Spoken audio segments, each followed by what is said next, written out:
Chapter 1। दरिंदा।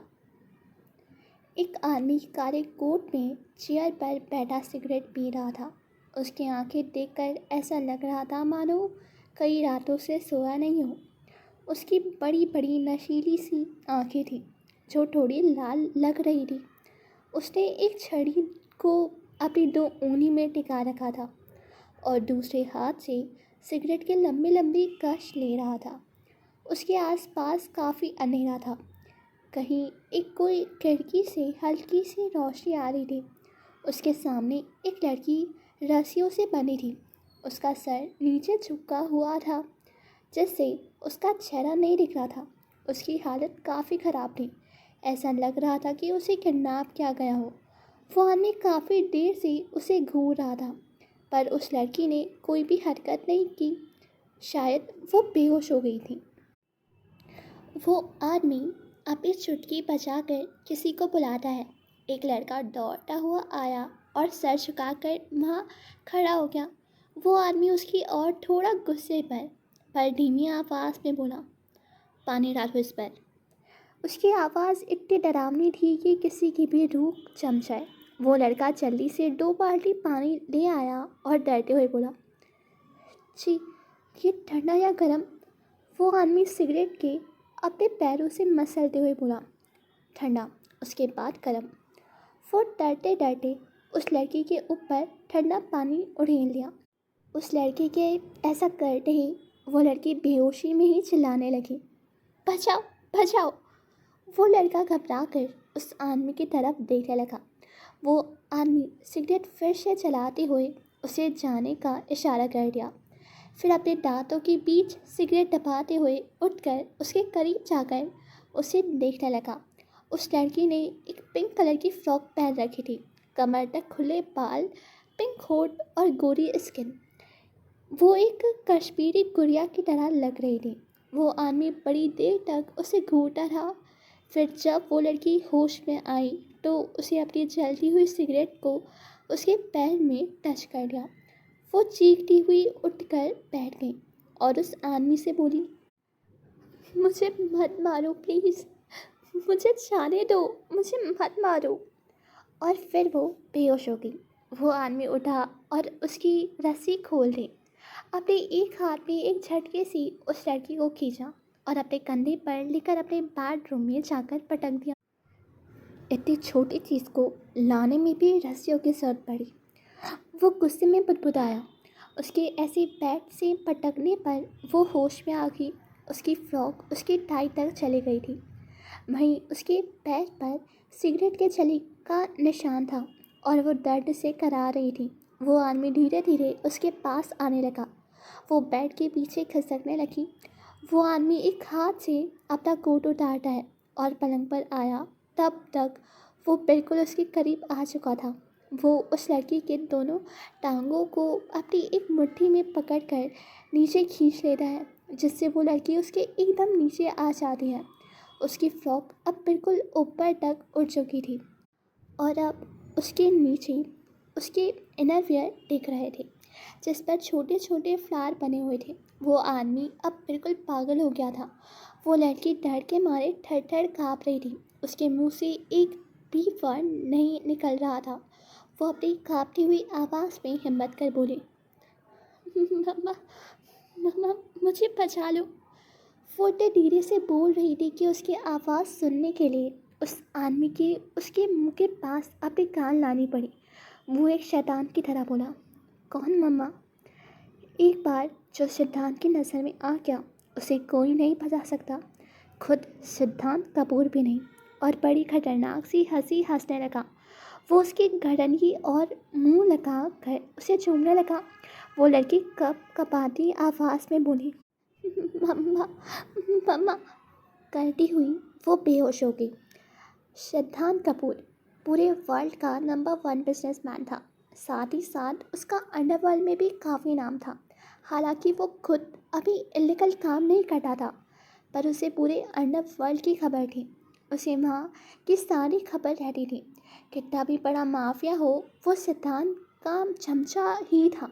उसकी इतनी धाक थी कि कोई उसके सामने अपनी ज़बान खोलने की हिम्मत नहीं करता था। वहीं वो लड़की तारा, जो कि मुंबई के सबसे बड़े बिजनेसमैन रणदीप राठौर की बेटी थी। आज रणदीप राठौर ने सिद्धांत को किसी बिजनेस डील में नाजुक कर दिया था, इसलिए वो उसकी छोटी बेटी को उठा लिया आया था।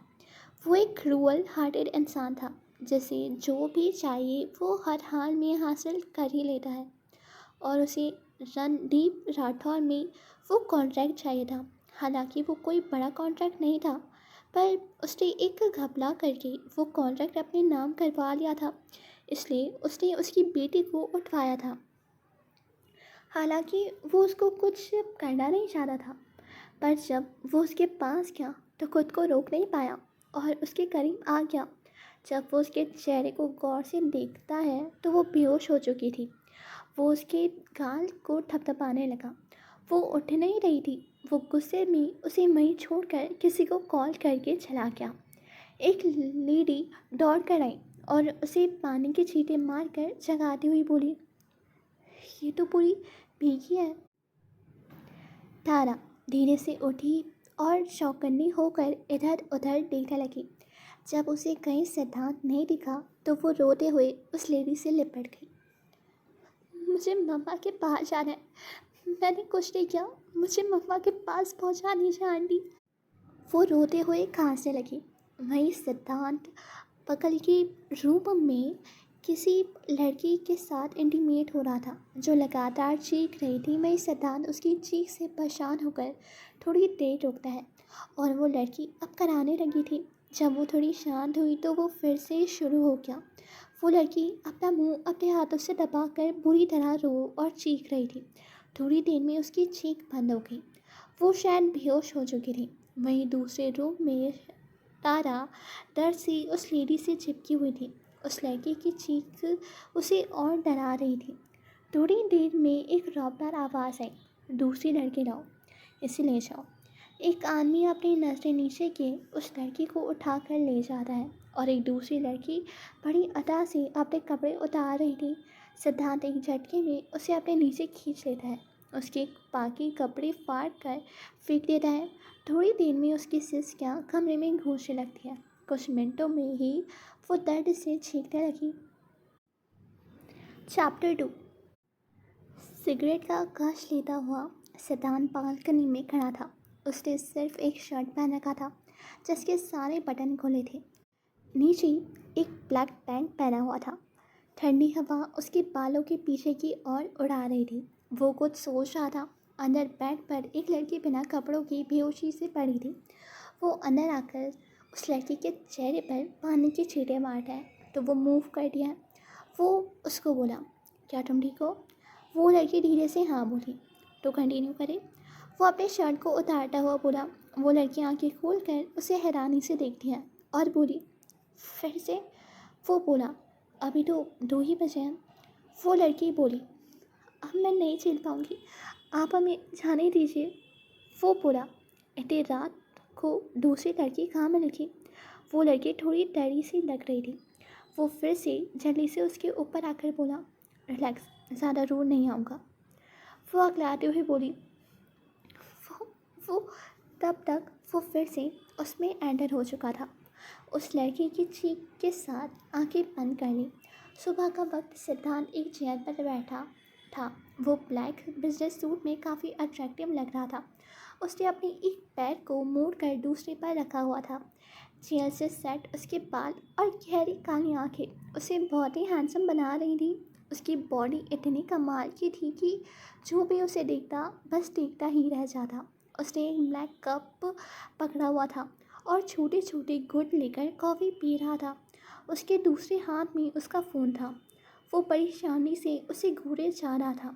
थोड़ी देर में उसकी कॉफ़ी ख़त्म हुई और वो एक मेड उसके सामने आकर खड़ी हो गई। वो उसको ग्रीट करते हुए बोली, मास्टर ब्रेकफास्ट लगा दो। सिद्धांत हल्का सा सर हाँ में हिलाकर दिया तो वो लेडी अंदर चली गई। वो लेडी थोड़ी देर में आई और बोली, मास्टर ब्रेकफास्ट रेडी है। वो जैसे ही खड़ा हुआ किसी के चिल्लाने की आवाज़ आई और साथ ही साथ कुछ टूटने की, जो जल्दी आंखों से उस लेडी को घूरने लगा। वो डर कर बोली, वो वो मास्टर, वो लिटिल गर्ल कुछ खा नहीं दिया, रात से भूखे है। उस लेडी ने इतना कहा तो सिद्धार्थ ने उसे घूर कर देखा और ऊपर चलने लगा। वो लेडी उसके चाहते ने काफ़ी डर गई थी। उसे लग रहा था कि कहीं ये आदमी उसे जान से ना मार दे। वो उसे अच्छे से जानती थी। वो अभी यही सब सोच रही थी कि सिद्धांत उसकी ओर बढ़ा तो वो हड़बड़ा गई और डर से उसकी ओर देखने लगी। उसने उसे कुछ इशारा किया जिसको समझकर वो लड़की डाइनिंग एरिया में खाने की प्लेट ले आई और सिद्धांत के पीछे पीछे चलने लगी। सिद्धांत तारा के कमरे में जाकर मेड के हाथ से प्लेट ले लेता है और धीरे धीरे आगे बढ़ने लगता है। वो बेड पर अपने घुटनों के बल मुड़कर अपना छोटा सा सर झुकाए बैठी थी। उसकी फ्रॉक जो अब थोड़ी गंदी हो चुकी थी उसके थाई तक आ रही थी। उसके बाल जो पूरी तरह से उसके चेहरे को ढके हुए थे। सिद्धांत के शूज़ की आवाज़ सुनकर वो समझ जाती है कि कौन आया। वो थोड़ी सहमी सी सर उठाकर उसको देखने लगी। सिद्धांत धीरे से उसके पास आकर खड़ा हो गया और उसको घूर कर बोला, क्या प्रॉब्लम है। फिर वो मीट की और उंगली से इशारा करके प्लेट उसके पास रखता है और उसकी और फिर से घूरता है। वो डर के मारे जल्दी जल्दी खाने लगी जैसे उसे कई दिनों से खाना नहीं मिला हो। वो बहुत तेज़ी से खा रही थी। कुछ खाना उसके फेस पर भी लग गया था और उसके बाल बार बार उसकी आंखों पर आ रहे थे जैसे वो खाने से गंदे हाथों से पीछे कर रही थी। वही सिद्धांत अपने दोनों हाथों को बांध कर उसको घूर रहा था। वही ऐसी हरकत उसके दिल में कुछ अलग सी हलचल मचा रही थी। वो उसे इतनी बारीकी से देख रहा था कि उसकी एक भी बात वो कभी भी भूल नहीं सकता था। उसे उसके पास रहकर बहुत कुछ अच्छी फीलिंग आ रही थी। अचानक तारा को ठसका लगा। वो ज़ोर ज़ोर से खांसने लगी और उसका पूरा चेहरा लाल हो गया। उसकी आंखें भर आई। मेड जल्दी से पानी का ग्लास लेकर उसकी ओर बढ़ती है। वो एक ही घुट में पानी पी लेती है, फिर भी उसकी खांसी बंद नहीं होती। तो मेड डर कर सिद्धांत को देखती है जो बहुत ही बुरी तरह से उसे घूर रहा था। वो मेड डरते डरते आगे बढ़कर उसकी पीठ को सहलाने लगती है तो वो थोड़ी देर में शांत हो जाती है। प्लेट में खाना लगभग ख़त्म ही हो चुका था और सिद्धांत एक बार फिर उसे अपनी ठंडी नज़रों से देखता है और फिर रूम से बाहर निकल जाता है। उसके जाते ही तारा धीरे से मेड से बोली, आंटी मुझे घर जाना है, मुझे मम्मी पापा की याद आ रही है, मेरा टीकू मुझे मिस कर रहा होगा, मुझे जाने दो ना आंटी। वो बड़ी मासूमियत से बोली। मेड उसके सर पर हाथ रखकर बोली, बेटा अगर मेरे वश में होता तो मैं तुझे कब का तेरे घर छोड़ा दी, पर मैं कुछ नहीं कर सकती हूँ। मैं बस यहाँ काम करती हूँ, बाकी सब कुछ मास्टर डिसाइड करता है। उनकी जब मर्ज़ी होगी वो तुम्हें खुद घर पर पहुँचा देंगे। वो बोली, पर मैंने तो डेमोन सर का कुछ नहीं बिगाड़ा, फिर वो मुझे यहाँ क्यों रख रहे हैं। मीट फिर से बोली, ये तो उनको ही पता होगा, मैं तो यही जानती हूँ, पर हाँ तुम उन्हें इस नाम से मत बोलना वरना उनको गुस्सा बहुत आ जाएगा, समझी। फिर वो कुछ नहीं बोली, वहीं बेड पर बैठकर कुछ सोच रखी और मेड भी अपना काम करने के लिए बाहर चली गई। सो क्या होगा आगे जानने के लिए बने रहिए। मिलते हैं नेक्स्ट पार्ट में। चैप्टर 3, तितली। रणदीप राठौर अपने कमरे में बड़ी बेचैनी से टहल रहे थे। कमरा बहुत ही लग्जरियस तरीके से सजा हुआ था। सामने की तरफ एक ग्लास विंडो थी। वही बड़ी बेचैनी से कुछ सोच रहे थे। तभी उनकी वाइफ शोभा आई, उनकी तरफ मुड़ कर बोली, तारा का कोई पता नहीं कहाँ है, पता नहीं वो कैसी होगी, मेरी बच्चे का ना जाने क्या हाल होगा। रणदीप उसकी ओर देखकर बोले, तुम औरतों को भी ना हद करती हो, बात बात पर रोने लगती हो, पता नहीं कौन सी बीमारी है। फिर वो थोड़ा रुक के हंस कर बोले, तुम चिंता मत करो, तारू को कुछ नहीं हुआ है, वो सही सलामत है। और हाँ, तुम उसको उसके टीकू का ख्याल रखो। आने के बाद वो सबसे पहले उसी को ढूंढेगी। तुम अपना टाइम से खाओ और दवाई भी वक्त पर लेती रहना। फिर वो उसके गले से लगकर बोली, इतना टेंशन हमारे लिए सही नहीं है। शोभा जी अपनी आंखें पोंछ कर वहाँ से चली गई। वहीं रणदीप जी अपने हाथों को मोड़कर कुछ सोचने लगे।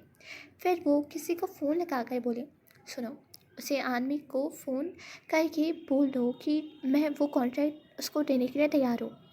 और वो फ़ोन रखकर बोली, मेरी बेटी और मेरी पत्नी से बढ़कर मेरे लिए कुछ नहीं है। मैं उस जल्लाद के पास अपनी मासूम बेटी को नहीं छोड़ सकता। और धीरे से वहाँ से चले गए। वहीं सिद्धांत अपने ऑफिस में बैठा था। वो किसी फाइल में बिजी था। तभी एक आदमी अंदर आया और उसे बोला, हेलो मास्टर। सिद्धांत अपनी फाइल में नज़र रखकर आए, बोला, वो रणदीप राठौर का फ़ोन आया था। वो हमारी बात मान गए हैं। वो तिरछा मुस्कुराकर बोला। फिर वो आदमी वहाँ से चला गया। सिद्धांत फाइल बंद करके मुझसे टकराने चला था।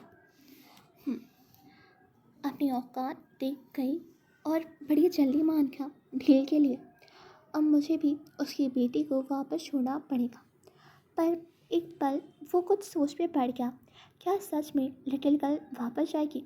फिर वो अपने दिमाग को झटक कर बोला, what the hell, why I am thinking like that. वो खुद को अपने काम में बिजी कर लेता है। तभी उसे कुछ ख्याल आ रहा है और वह अपने बिला में लगे फुटेज चेक करने लगता है। उसे देखा तारा आज दूसरे कपड़ों में थी। उसने ब्लैक कलर की ओवर साइज टी शर्ट पहन रखी थी जो उसके घुटनों तक थी। वहीं उसकी मेट उसके बाल सुलझा रही थी। वो बार बार उठने की कोशिश कर रही थी और साथ ही साथ कुछ बोल रही थी जिसे सिद्धांत सुन नहीं पा रहा था। वो थोड़ा सा वॉल्यूम बढ़ाकर सुनने की कोशिश करने लगा तो उसने देखा तारा बोल रही थी, आंटी मुझे छोड़ दो, मुझे दर्द हो रहा है। तो आंटी ने कहा, बेटा अगर बाल नहीं बनवाओगे तो उलझ जाएंगे। मैं तुम्हें अच्छी सी कहानी सुनाऊंगी और आज गार्डन भी दिखाऊंगी। वो चेक कर बोली, अच्छा तो फिर बना दो मेरे बाल। मेड उससे पूछती है, अच्छा बेटा घर पर तुम्हारे बाल कौन बनाता है? वो बोली, मम्मा। फिर वो बोलती है, आंटी मुझे मम्मा की बहुत याद आ रही है। मैं टीकू को भी बहुत मिस करती हूँ। आप एक बार डायमंड सर से बात कीजिए ना ताकि वो मुझे मेरे घर पहुँचा दे। वो बड़ी मासूमियत से बोले। उसके मुंह से अपना ये अनमोल नाम सुनकर सिद्धांत को ज़्यादा खुशी नहीं हुई। वो गुस्से से तारा को घूरने लगा जैसे उसे अभी ही चबा जाएगा। तभी डोर पर नॉक हुआ। उसने लाइव फुटेज को बंद किया और उस ओर देखा। वो एक लड़की थी, शीना, जिसने एक वाइट शर्ट पहन रखी थी, साथ ही में एक पेंसिल स्कर्ट। हाइट में वो काफ़ी अच्छी थी। वो एक मॉडल की तरह लग रही थी। वो अंदर आकर सिद्धांत को ग्रीट करके बोली, सर कल हमारे होटल में रणदीप राठौर कॉन्ट्रैक्ट साइन करने आएंगे। डन कर दूँ? हाँ, वो धीरे से बोला। सिद्धांत ने जवाब दिया तो वो लड़की बोली, सर रणदीप राठौर कुछ लौटाने की बात कर रहे थे। उन्होंने कहा था आपको बता दूँ। सिद्धांत उसे गहरी आंखों से घूरने लगा। वो लड़की बोली, सॉरी सर, मैं चलती हूँ, और बाहर निकल गई। थोड़ी देर तक सिद्धांत पेपर वेट को मूव करता रहा। वो कुछ सोच रहा था। उसके दिमाग में कोई प्लान चल रहा था। फिर वो रणदीप को फ़ोन लगा कर बोला, जब तक कॉन्ट्रैक्ट में 50% काम डन नहीं होता तुम्हारी चीज़ मेरे पास रखी। वो उधर से कुछ बोलता इससे पहले ही सिद्धांत ने फ़ोन कट कर दिया। वहीं उधर रणदीप ने अपना फ़ोन दीवार पर दे मारा। आवाज़ सुनकर शोभा जी जल्दी से आई तो वो थोड़ा घबरा कर बोली, क्या हुआ, आप ठीक तो है ना? रणदीप जी ने कहा, कुछ नहीं, वो बस हाथ से छूट गया था। तुम चिंता मत लो, मैं दूसरा ले लूँगा। शोभा जी उसे हैरानी से देख रही थी, मानो उन्हें रणदीप की बातों पर ज़रा भी यकीन ना हो। वो उनको ऐसे घूरता देख खुद से लगा कर बोले, ओहो कितना टेंशन ले रही हो तुम, एक फ़ोन ही तो टूटा है। और धीरे से फ़ोन को उठाकर बोले, वैसे भी काफ़ी पुराना मॉडल था, अब नया ले लूँगा। अब ज़रा एक कप कॉफ़ी तो पिला दो अपने इन प्यारे हाथों से। वो धीरे से बोली। वो चुपचाप किचन में चली गई। इधर वो मेड तारा को गार्ड की नज़रों से बचाकर गार्डन में ले आई। तारा गार्डन में आकर बहुत खुश थी। वो पेड़ और वहाँ लगे फ्लावर वास को देख रही थी। मेड उसे धीरे से समझा रही थी कि तुम इधर उधर आगे मत जाना। मैं तुम्हें सबसे छुपा कर यहाँ लाई हूँ। किसी ने तुम्हें देख लिया तो मेरी शामत आ जाएगी। वो उसे वार्न करके आगे चली गई। तारा पेड़ों के पास बैठी तितलियों को देख रही थी। अचानक एक पीले रंग की तितली उसके हाथ पर आकर बैठ गई। तारा उसको पकड़ने की कोशिश करने लगी तो तितली उड़ गई। तारा उसके पीछे दौड़ गई। वो तितली भी बार बार उसको पकड़ से छूट रही थी। वो इस बार गुलाब पर जाकर बैठ गई। इस बार फिर से तारा उसके पीछे दौड़ी। इन बातों से बेखबर की दो जुड़ी आंखें उसे कब से घूर रही थी। वो जैसे आगे बढ़ी किसी की चौड़ी छाती से टकरा गई। उसे सर में बड़ी जोर से चोट लगी। वो अपना सर रगड़ते हुए ऊपर की ओर देखती है तो उसकी हालत ख़राब हो गई। सो क्या होगा आगे जानने के लिए बने रहिए। मिलते हैं नेक्स्ट पार्ट में।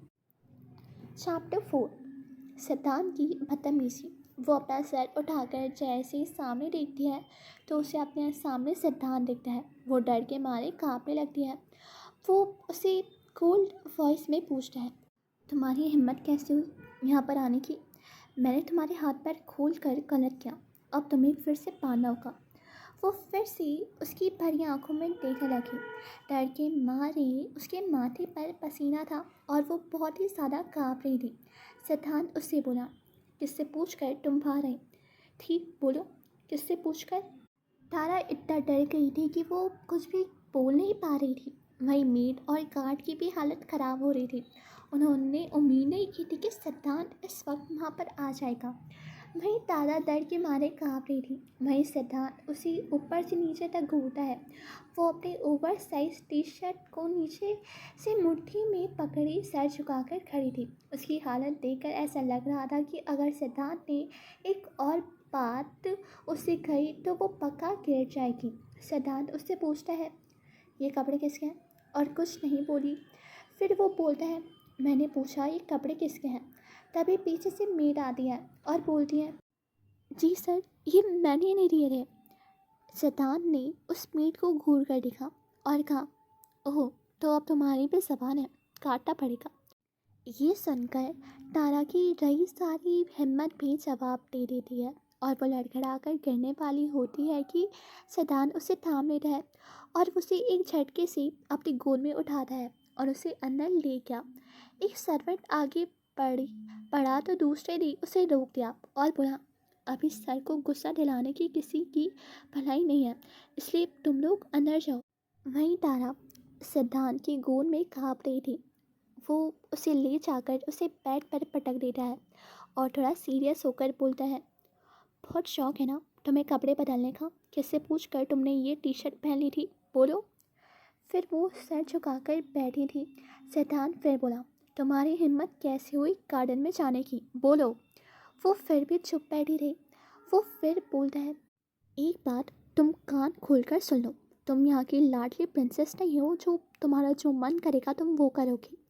अभी के बाद अगर तुम इस कमरे से बाहर कदम रखोगी तो मुझसे बुरा कोई नहीं होगा।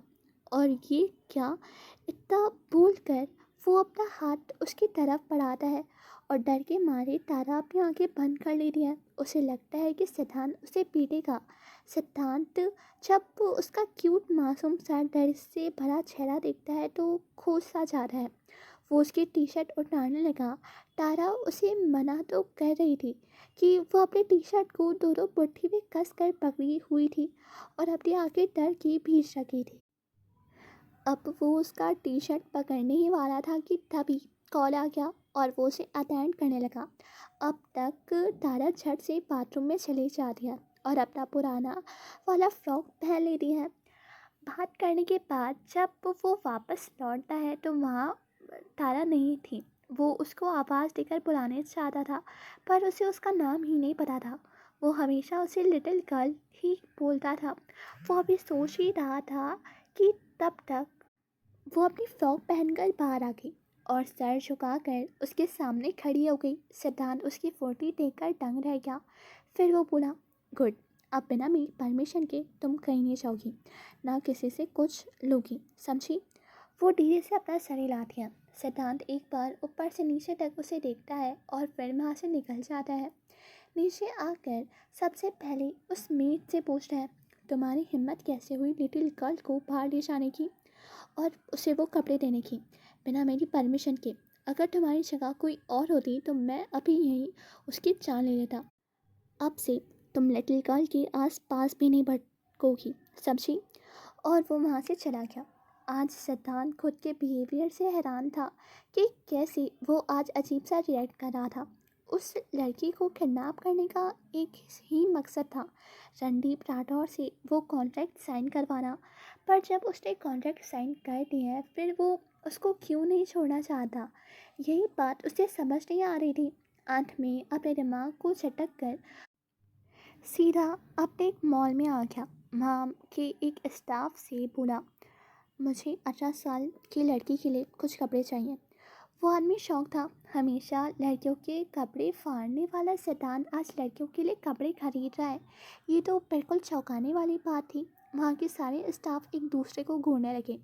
एक फीमेल स्टाफ हिम्मत कर बोली, मिस्टर, किस तरह के कपड़े चाहिए आपको, जीन्स, सूट, फ्रॉक या कुछ और। वो फ्रॉक नहीं खरीदना चाह रहा था क्योंकि उसमें से उसके पाँव बाहर झाँकते थे और बार बार उसके पैरों की ओर देखता था। जैसे सिद्धांत बेचैन होता था, वो कुछ जीन्स और टॉप लेकर वहाँ से विला में आया। वो धीरे से तारा के रूम में एंटर हुआ और बेड पर वो सारे कपड़े रख कर उसको देखने लगा। वो खिड़की से बाहर देख रही थी। उसको देख कर लग रहा था कि वो काफ़ी उदास थी। सिद्धांत के शूज़ की आवाज़ से वो पीछे पलट कर देखती है और अपनी आंखें नीचे करके खड़ी हो जाती है। वो उसकी तरफ धीरे धीरे बढ़ता है और एक फिंगर से उसका चिन ऊपर की ओर उठाता है। उसकी आंखें पूरी भरी हुई थी और गोरा रंग फीका पड़ चुका था। वो काफ़ी मुरझाई हुई लग रही थी। रोने से उसका चेहरा पूरा लाल हो चुका था। सिद्धांत कुछ देर तक उसके मासूम चेहरे को देखता है। फिर वो अपने होश में आकर बोला, उधर कपड़े हैं, तुमको जो पसंद आए पहन लेना, वो सब तुम्हारे हैं। चैप्टर 5। वो इतना बोलकर तारा की तरफ देखने लगा। तारा उसके रहते बेड पर रखे सामान की तरफ देख नहीं पाई। वो धीरे से सहमी हुई अपना सर हिला देती है। सिद्धांत ये देख कर शांत होकर चला गया।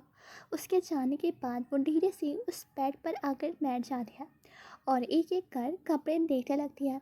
वहाँ बहुत वहाँ बहुत सी लेटेस्ट डिज़ाइन के कपड़े थे जो उसके परफेक्ट साइज़ के तो नहीं थे, पर हाँ वो उसे पहन सकती थी। अब उसके सामने एक और प्रॉब्लम थी। कपड़े तो थे पर उसके इनरवियर नहीं थे और वो किसी से बोल भी नहीं सकती थी। एक तो वो लेडी उसके पास ठहरी थी, उनसे वो थोड़ा बोल भी लेती थी। अब तो सिद्धांत ने उन्हें भी मना कर दिया था। अब तारा को समझ नहीं आ रहा था कि वो क्या करे। वो इसी ख्यालों में गुमसुम बैठी थी। थोड़ी देर में शाम हो गई थी। वो उसी उधेड़पुन में थी। अब रात हो गई थी और सिद्धांत भी घर वापस आ गया। आते ही उसने मेड से पूछा, उसने खाना खाया। मेड ने सर झुका कर कहा, नो मास्टर। वो खाते खाते रुक गया, फिर बोला, क्यों नहीं खिलाया। वो डर कर बोली, मास्टर, आपने मना किया था उसके पास जाने से, तो मैं उसके पास कैसे जाती। सिद्धांत को गुस्सा आ गया। उसने गुस्से से कहा, व्हाट द हेल, तुमने सुबह से उसको खाना नहीं दिया। वो चौंक कर उठा। ह्यू। वो गुस्से से बड़बड़ाता हुआ जल्दी से प्लेट लगाने लगा। उसे बिल्कुल नहीं पता था कि वो कितना खा दिया। वो लाइफ में फ़र्स्ट टाइम किसी के लिए प्लेट लगा रहा था। उसने बहुत सारी सब्ज़ी प्लेट में डाली और 4-5 रोटी रखने लगा। वो मेड बोली, मास्टर, वो इतना नहीं खाती। उसके हाथ अचानक रुक गए। उसे अचानक होश आया कि वो क्या कर रहा है। वो प्लेट को छोड़कर खड़ा हो गया। Okay, do it. Okay master. वो प्लेट में 2 रोटी, थोड़ी सी सब्ज़ी और कुछ फ्रूट रख देती है और बोली, मैं किसी को बोल देती हूँ। वो शांत लहजे में बोला, आई विल मैनेज, और प्लेट लेकर उठ गया और बढ़ गया। वो जब कमरे में पहुंचा तो उसको थोड़ा सा अजीब लग रहा था। आज तक किसी की ना सुनने वाला सिद्धांत आज किसी की इतनी केयर कर रहा था, किसी के लिए खाना ला रहा था। उसे खुद पर यकीन नहीं हो रहा था। वो उसके कमरे का दरवाज़ा खोलता है और बेड पर बैठी तारा को देखता है, जो धीरे धीरे सबक रही थी और उसने अपने दोनों हाथों से अपने पेट को पकड़ रखा था। शायद उसे भूख लग रही थी। और वही पुराना फ्रॉक। इसे देख सिद्धांत को गुस्सा आ गया। वो खाने की प्लेट उसके सामने रखते हुए बोला, तुम्हें ये कपड़े नहीं चाहिए क्या? वो कुछ नहीं बोली और चुपचाप बैठी रही। सिद्धांत दोबारा उससे पूछता है, तुमने सुना नहीं मैंने क्या कहा? वो फिर भी कुछ नहीं बोली। अब उसे गुस्सा आ गया। उसने उसकी कमर को उठाया और गोंद में लेकर चलने लगा। तारा ने डर से अपनी आंखें भींच ली। उसे लगा अब सिद्धांत उसे पीटेगा। वो उसे उठाकर बाथ टब में डाल देता है, जिससे तारा 1 मिनट में ही शॉक हो जाती है। फिर वो उसके ऊपर पानी डालने लगता है। उसके ऐसे करने से तारा बिल्कुल अनकंफर्टेबल फील कर रही थी। वो डर के मारे कुछ नहीं बोली। इधर सिद्धांत उसे भिगा कर काफ़ी बेचैन हो रहा था। वो धीरे से उसकी फ्रॉक की चेन खोलने लगा, जिससे तारा धीरे से पीछे खिसकने लगी। वो उसको अपनी एक मुट्ठी में पकड़कर खुद में सटा लेता है और एक झटके से उसकी फ्रॉक की चेन खोल देता है। वो वाकई बहुत खूबसूरत और नाजुक थी। उसका बैग अब उसके सामने खाली था। वो धीरे से उसे खुद से अलग करता है और उसकी फ्रॉक उतारने लगा, पर तारा ने अपने कंधों से फ्रॉक को पकड़ रखा था। उसे उतना कुछ तो नहीं, पर उसका छूना उसे अच्छा नहीं लग रहा था। वो बोला, हाथ हटाओ। तारा ने नामी सर हिला दिया। मैंने कहा हाथ हटाओ, पर फिर भी उसने नामी सर हिला दिया। तो सिद्धांत ने कहा, ठीक है, मैं ये फ्रॉक फाड़ दूंगा, समझी? वो अब और डर गई। वो धीरे से बोली, मैं खुद चेंज कर लूँगी। कांपते होठों से उसने उसे बताया। सिद्धांत को उसकी धीमी आवाज़ सुनाई नहीं दी। क्या कहा तुमने? वो अपने कान को उसके होठों से टच कर बोला। वो जैसे वो कुछ बोलने लगी, उसके होठ सिद्धांत के कान से टच हो रहे थे। वो थोड़ा पीछे होना चाह रही थी, पर वो उसे बैक से पकड़े रखा था। एक तो उसका भीगा हुआ बदन, ऊपर से उसका टच। अब सिद्धांत पूरा पागल हो चुका था और वो बोला, बैठनी। तारा को कुछ समझ नहीं आया। वो उसकी ओर देखने की कोशिश करती है। सिद्धांत का हाथ उसकी बैक पे चल रहा था। वो कसमसा रही थी। वो फिर बोला, आई सेड बाइट मी। वो कुछ समझ नहीं पा रही थी कि वो क्या करे। अचानक से सिद्धांत का हाथ उसकी इनर वियर पर चलने लगता है।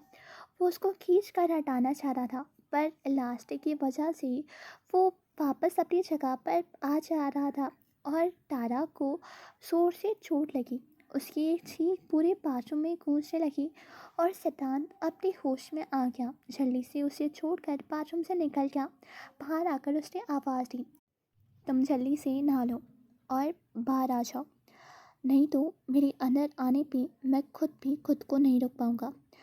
फिर इस घर में तुम्हारे बाप को तुम्हारी बॉडी ही मिलेगी। तुम नहीं समझी? सिद्धांत की बात सुन तारा काँप उठी। वो जल्दी नहाकर बाहर आने लगी तो उसने वही गीला फ्रॉक पहन रखा था। सिद्धांत को अब बहुत गुस्सा आया। वो उसकी तरफ बढ़ने लगा, पर अभी उसे कुछ याद आया। वो उसकी तरफ एक बाथरोब बढ़ाकर बोला, तुम ये पहनो, मैं तुम्हारे लिए दूसरा मंगवा दूंगा। वो बाथरूम लेकर अंदर चली जाती है। इधर सिद्धांत किसी को कॉल करके बोला, मुझे फीमेल इनरवेयर चाहिए। उधर से आवाज़ आई, यस सर, पर साइज? वो खींच कर बोला, आई डोंट नो, पर she is around 18। Okay master. उधर से आवाज़ आई। वो फिर बोला, एक बार मुझे दिखा देना फिर से। इतना बोल कर उसने कुछ सोचा और फिर वो बोला, live it, I will do it. Okay master. उधर से आवाज़ आई और फ़ोन कट हो गया। सो क्या होगा आगे जानने के लिए बने रहिए। मिलते हैं नेक्स्ट पार्ट में।